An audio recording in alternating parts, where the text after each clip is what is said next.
ये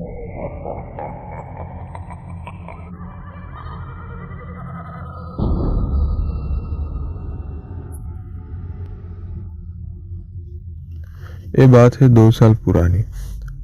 मेरी और मेरे दोस्त की 12वीं खत्म हो गई थी, तो हमने सोचा कि कोई बिजनेस शुरू कर देते हैं।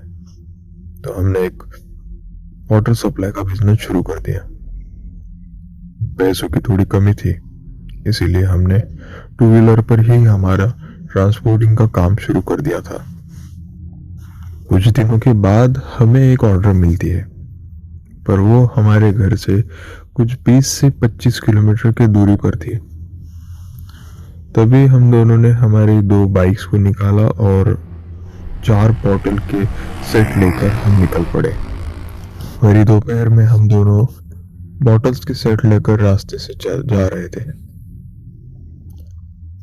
वहीं पर एक शिवनी नाम का एक एरिया था, वहां से एक शॉर्टकट पड़ता था, तो हम दोनों वहां से निकल गए थे कि हमारा पार्सल जल्दी से डिलीवरी हो जाए। पर तभी हमें एक चीज ध्यान आई कि जिस रास्ते से हम जा रहे थे, हम वापस उसी जगह पर, उसी पुल के नीचे वापस वापस ऐसा हमारे साथ 15 से 20 बार हुआ। तब हमें याद आया कि हमारा एक दोस्त जिसका एक्सीडेंट इसी जगह पर हो गया था, उसकी मौत भी ऑन द स्पॉट हो गई थी, वो भी यही जगह थी। फिर हम दोनों काफी डर गए थे। हमें समझ नहीं आ रहा था कि अब करे क्या। तभी हमने एक बार और कोशिश करके देखी, और तब हम वहां से निकल गए। फिर वापस आते वक्त हम दूसरे रास्ते से आए, और हमने जो बॉटल्स के सेट दिए थे, हम वो तक वापस लेने के लिए नहीं गए, क्योंकि हम डर ही उतने गए थे।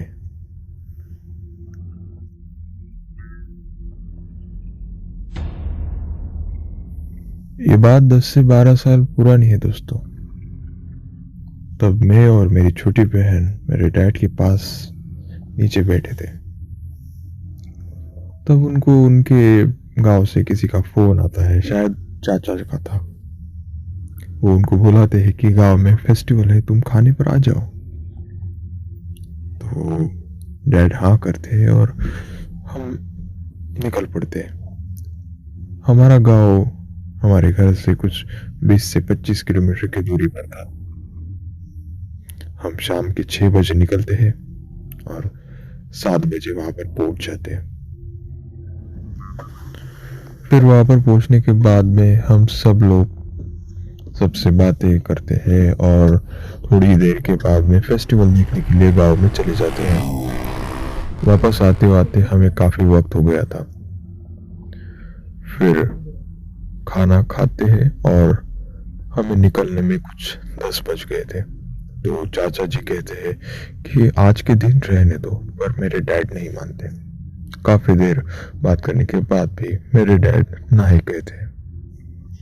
फिर चाचा कहते हैं कि माँ के लिए कुछ ले जाओ, क्योंकि मेरी जो दादी थी उनके पैर में चोट थी, तो वो नहीं आ पाई। तो मेरे डैड नहीं कहते, क्योंकि रात का टाइम था, हम तब छोटे बच्चे थे, तो वो कहते बच्चे भी साथ में है, रात के टाइम पर नॉनवेज साथ में ले जाना ठीक नहीं है, और वैसे भी बच्चे भी साथ हैं। फिर भी चाचा जी जिद करते हैं और बैग में नॉनवेज की पैकेट डाल देते हैं। हम वहां से कुछ 10 बजे निकलते हैं। गांव से बाहर जाते हुए एक रेलवे स्टेशन लगता है। रेलवे स्टेशन पार करने के बाद में एक रेलवे गेट लगता है। रेलवे गेट तब बंद था, और वहीं पर हमारी गाड़ी भी बंद हो गई। जब हम रुकते हैं तब जब गेट खुल जाता है, तब सारी गाड़ियां आगे जाने लगती है, पर हमारी गाड़ी आगे नहीं बढ़ पाई। हमारी गाड़ी शुरू तो हो रही थी, लेकिन आगे चल ही नहीं रही थी। मेरे डैड काफी ज्यादा गियर्स वगैरह डाल के देखते हैं, पर गाड़ी सिर्फ रेस ले रही थी, आगे नहीं जा रही थी। वो नीचे झुककर देखते हैं कि कोई गड्ढा तो नहीं है, पर नीचे कुछ भी नहीं था। फिर थोड़ी देर बाद वो उनके भगवान का नाम लेते हैं और फिर से एक बार बाहर निकलने की कोशिश करते हैं। तब वहां से वो निकल जाते हैं।